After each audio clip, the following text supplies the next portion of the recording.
The sun is still not shining for Stellantis. Stellantis, which includes brands such as Dodge, Fiat, Jeep, Maserati, and Ram, is shutting down some of its biggest models that are not bringing profit.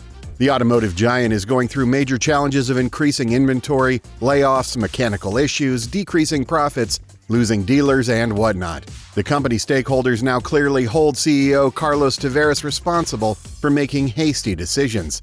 Uncover the shocking truths about the biggest OEM shutdown in this video. But before starting up, don't forget to like and subscribe to our channel. Tavares has clearly announced, if they don't make money, we'll shut them down. We can't afford to have brands that do not make money. He shared more about how things have been going for Stellantis in 2024. Spoiler alert, it hasn't been great. The company's performance in the first half of the year really missed the mark, and we're not just talking about small hiccups here. Stellantis is dealing with a double whammy. On one hand, there's the broader industry challenges that have been hitting all automakers hard. But on the other hand, they've got some serious internal problems of their own. The global automotive industry is a tough place to be right now. Supply chain issues, rising costs, and shifting consumer demands have created a storm that's hard to navigate. But Stellantis? They're not just struggling with that, they've also made some moves that haven't panned out the way they hoped. Their own operational missteps have played a big role in why they're falling behind this year. Now we're seeing the results of those challenges. Sales are down, profits are shrinking, and they're sitting on way too much unsold inventory. It's a messy situation, and it feels like Stellantis is scrambling to find its footing in a market that's moving faster than they can keep up with.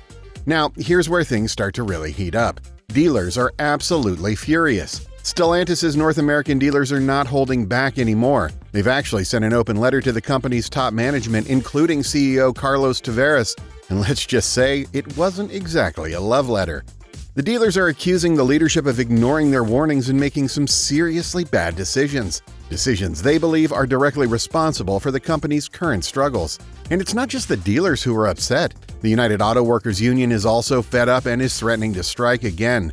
If that happens, it could cause even more chaos for Stellantis. To make things worse, they're even tied up in legal disputes with their suppliers, which have now landed in the courts. It's a perfect storm of problems, and if you thought that was the end of Stellantis' troubles, think again. Just when things couldn't get much more complicated, Stellantis announced some major layoffs. According to a report by Automotive News, they're planning to lay off up to 2,450 assembly line workers at the Warren Truck Assembly Plant in the Detroit area. Now, Stellantis is saying that the actual number of people affected might be lower than what they initially reported in documents filed with the state. But here's the kicker. The layoffs are set to begin as early as later this year.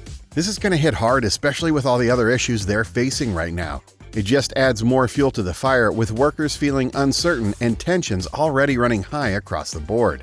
But wait, there's more. As if angry dealers, potential strikes, and layoffs weren't enough, Stellantis is facing a major inventory crisis, something that's quickly becoming one of the biggest reasons behind their downfall. The company is sitting on way too many unsellable cars, and time is running out to fix this mess. Let's break it down. Stellantis' own data shows that their American brands, Jeep, Ram, Trucks, Chrysler, and Dodge, are all struggling in the U.S. market. From January to June this year, Chrysler sales dropped by 8%, Jeep sales were down 9%, Dodge sales nosedived by 16%, and Ram? Well, Ram took a catastrophic hit, with sales plummeting by 26%. Now, when sales are falling this hard across the board, you know what comes next: a looming inventory crisis. Dealers are stuck with lots of unsold cars, and they're not happy about it. In that same letter to CEO Carlos Tavares on September 10th, Stellantis' American brand dealers didn't hold back. They blamed him for rapid degradation of their brands and begged him to invest more in clearing out the excess and outdated inventory cluttering up their lots. They even called the situation a disaster.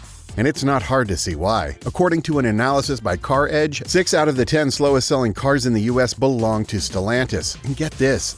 At the top of the list is the Alfa Romeo Giulia with a supply of 617 days. That's almost 2 years' worth of unsold cars just sitting there. Right behind it is the Alfa Stelvio crossover with 456 days supply, and the Fiat 500e isn't far behind with 454 days. But the inventory problem doesn't stop there. Jeep isn't in the clear either. The small Jeep Renegade is sitting on the dealer lots for an average of 332 days, while the larger Jeep Grand Wagoneer L is barely moving with a supply of 327 days. And let's not forget Dodge. The Dodge Hornet is sitting at a 323-day supply. Basically, these cars are collecting dust instead of being driven off the lot. Dealers are desperate for Stellantis to step up and fix this issue before it gets any worse. They need to clear out these unsellable vehicles, or the financial strain will only grow. It's a tough spot to be in, and right now there doesn't seem to be a clear plan to dig them out of it. Let's add another layer to the Stellantis downfall. Dealers aren't just mad about unsellable cars and layoffs, they've set their sights on Stellantis CEO Carlos Tavares as another major reason of the company's struggles. Last month, the chairman of the company's dealership network sent an open letter to Tavares, flatly accusing him of creating this problem by focusing too much on short-term profit goals that conveniently qualified him for a 50% raise. And all of that, the dealers say, has come at the cost of the company's long-term health. Here's where other automakers were adapting to the tough market conditions. Stellantis made some choices that didn't sit well with dealers or customers. Critics point out that Stellantis hiked prices more aggressively than most of its competitors and was way slower to roll out discounts. In a time when high interest rates were already squeezing car buyers, Stellantis' strategy priced a lot of people out.